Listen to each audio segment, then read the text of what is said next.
അനുഗ്രഹീതമേറിയ നല്ല ഈ പകലിന് ദൈവത്തിന് സകല മാനവും മഹത്വവും അർപ്പിക്കുന്നു.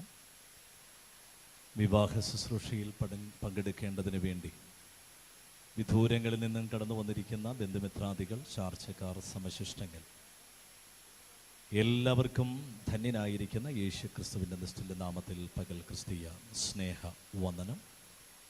ഈ വിവാഹ ശുശ്രൂഷ പ്രാർത്ഥിച്ച് ആശീർവദിക്കേണ്ടതിന് ദൈവനിയോഗത്താൽ നിയോഗിക്കപ്പെട്ടിരിക്കുന്ന അഭിഷിക്തൻ പ്രാർത്ഥനയുടെ വലിയ കോട്ടമതിൽ കെട്ടേണ്ടതിന് ഈ വേദിയിൽ ഉപവിഷ്ടരായിരിക്കുന്ന കർത്തൃദാസന്മാർക്കും അനുഗ്രഹീതമായ ഈ ശുശ്രൂഷ പ്രസ്യൂഡി ചെയ്യുന്ന കർത്താവിൻ്റെ ദാസൻ, വിശേഷാൽ ഈ വിവാഹ ശുശ്രൂഷ ഓൺലൈനിൽ കൂടെ വിവിധ ഇടങ്ങളിൽ നിന്നുകൊണ്ട് കണ്ടുകൊണ്ടിരിക്കുന്നവരുണ്ട്. ഇതിൻ്റെ അണിയറ പ്രവർത്തകരായി പ്രവർത്തിക്കുന്ന ഞങ്ങളുടെ സഹോദരങ്ങൾ, വളരെ മനോഹരവും സുന്ദരമായ ഗാനങ്ങൾ നമുക്ക് അണിയിച്ചൊരുക്കിയിരിക്കുന്ന ബിനിച്ചായൻ്റെ സഹപ്രവർത്തകരായ ടീം മെമ്പേഴ്സ് എല്ലാവർക്കും ഒരിക്കൽ കൂടെ സ്നേഹവന്ദനം അറിയിച്ചുകൊണ്ട് അനുഗ്രഹീതമായ കുടുംബജീവിതത്തിലേക്ക് പ്രവേശിക്കാൻ പോകുന്ന ഞങ്ങളുടെ മഞ്ജുമയെ ഓർക്കുന്നു, പ്രവീണിനെ ഓർക്കുന്നു. ഇരുവർക്കും ക്രിസ്തുയേശുവിലുള്ള സ്നേഹവന്ദനത്തെ പ്രകാശിപ്പിക്കുകയാണ്. സാധാരണ ദൈവദാസന്മാരൊക്കെയും പറയുന്നത് പോലെ ഒരു വിവാഹ സ്ഥലങ്ങളിൽ ചെല്ലുമ്പോൾ അതിപ്രധാനമായ 3 കൂട്ടരെ നമുക്ക് കാണാൻ കഴിയും.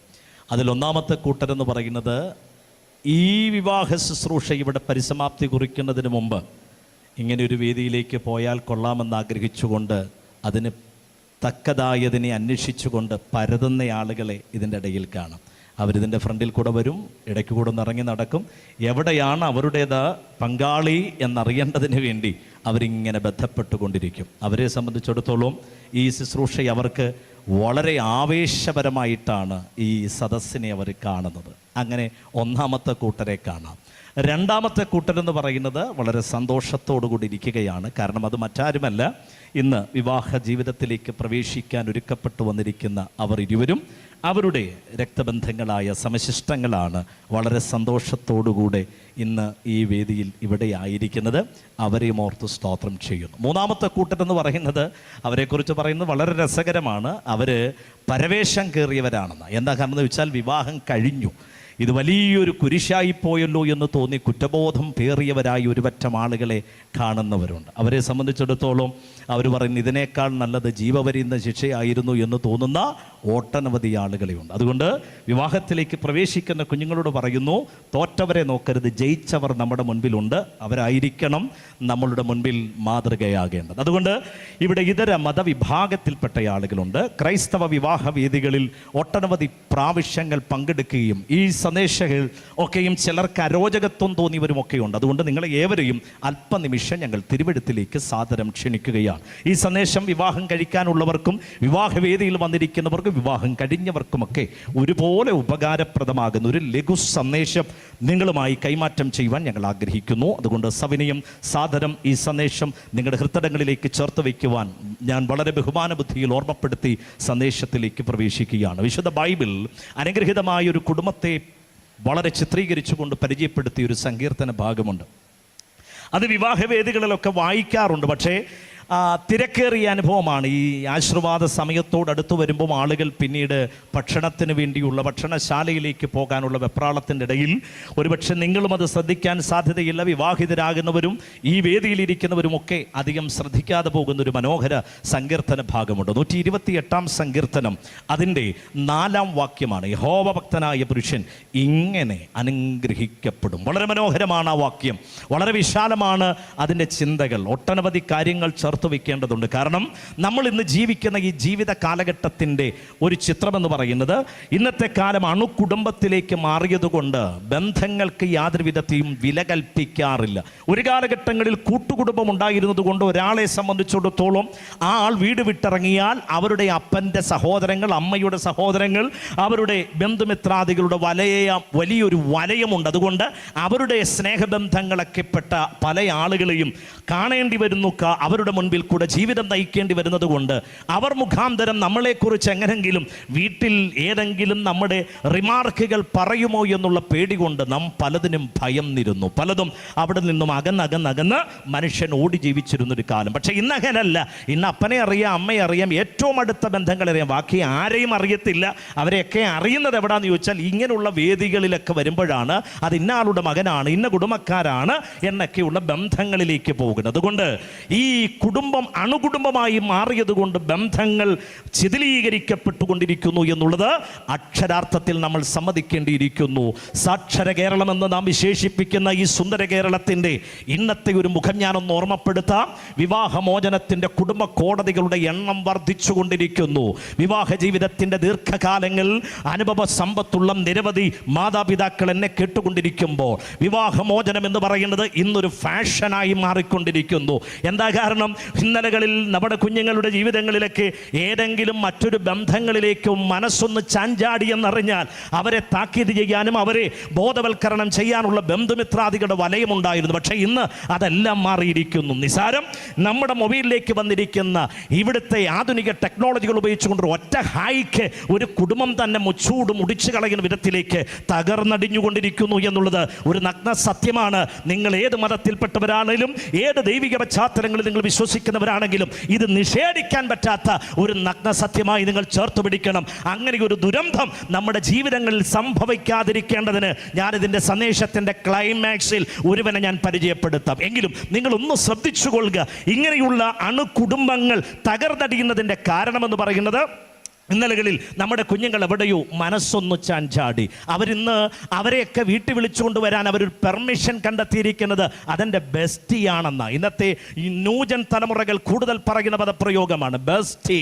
ആ ബെസ്റ്റി കൊള്ളാം, അല്പസമയം കഴിയുമ്പോൾ ബെസ്റ്റി ആ നിമിഷ നേരങ്ങൾ കൊണ്ട് നിറവയറും പേറിക്കൊണ്ട് നടക്കുകയാണ്. ബെസ്റ്റി ഉത്തരവാദിത്തം ഏൽക്കാതെ വരുമ്പോൾ പിന്നീട് ജീവിതം ഏതെങ്കിലും ഒരു റെയിൽവേ ട്രാക്കിലോ ഒരു മുഴം കയറിലോ ഏതെങ്കിലും തരത്തിലോ വിഷക്കുപ്പികളിലോ മനുഷ്യൻ ജീവിതമൊടുക്കിക്കൊണ്ടിരിക്കുമ്പോൾ ജീവന് വില കൽപ്പിക്കാത്ത ഒരു ചുറ്റുപാടുകളിലേക്ക് നാം എങ്ങനെയൊക്കെയോ വളർന്നു മാറിക്കൊണ്ടിരിക്കുന്നു എന്നുള്ള യാഥാർത്ഥ്യം മറന്നു പോകരുത്.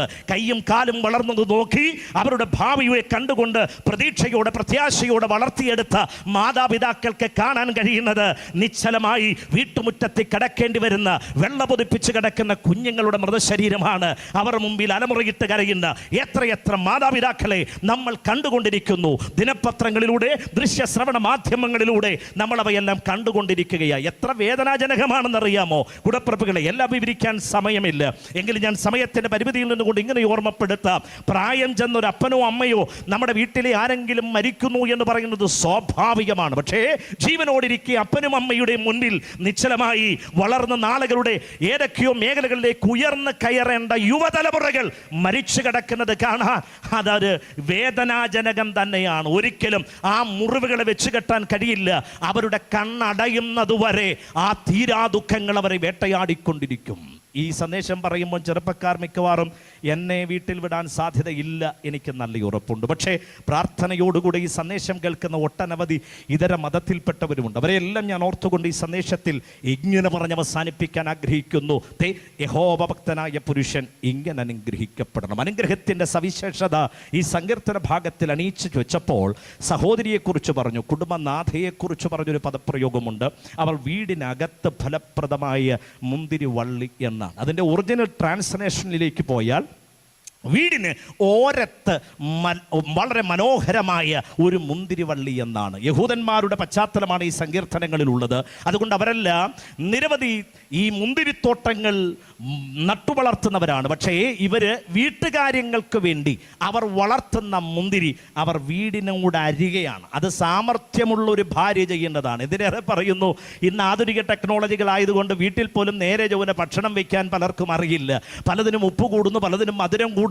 ഇങ്ങനെ വിവിധ വിഷയങ്ങൾ അരങ്ങേറിക്കൊണ്ടിരിക്കുകയാണ്. എന്നാൽ ഇന്നെല്ലാം പുറത്തുപോയി ഭക്ഷണം കഴിച്ച് വീട്ടിൽ വന്ന് വിശ്രമിക്കുന്ന ഒരു വല്ലാത്ത കാലഘട്ടത്തിലേക്ക് നമ്മൾ വന്നുകൊണ്ടിരിക്കുമ്പോൾ യഹൂദനെ സംബന്ധിച്ചിടത്തോളം അവരുടെ സാമർഥ്യമായ പെൺകുട്ടിയാണോ ഇല്ലയോ എന്ന് തിരിച്ചറിയുന്നത് അവരുടെ വീടിനരികിൽ ഒരു മുന്തിരിവള്ളി ഇങ്ങനെ വളർത്തിയെടുക്കും. അതിൽ നിന്ന് വരുന്ന ആ ഫലങ്ങളാണ് വീട്ടിൽ വരുന്നവർക്ക് ഒരു നേരത്തെ ഒരു പാനീയമായിട്ട് അവർ കൊടുക്കുന്നത്. വീട്ടിലേക്ക് വരുന്നവർക്ക് നാം കൊടുക്കുന്ന ചായ എന്ന പോലെ, ഒരു ചൂടുവെള്ളം കൊടുക്കുന്നത് പോലെ അവർ കൊടുക്കുന്ന പാനീയം അതിൽ നിന്നായിരിക്കും. നൽകിയിരിക്കും. അതിൽ നിന്ന് മനസ്സിലാക്കിക്കോണം പെൺകുട്ടിയുടെ അമ്മ എത്ര ശ്രേഷ്ഠമാണ് എന്നുള്ളത്. ആ വീട്ടിൽ വളരുന്ന പെൺകുട്ടി എത്ര ശ്രേഷ്ഠമായിരിക്കും. എല്ലാം വിവരിക്കുന്നില്ല.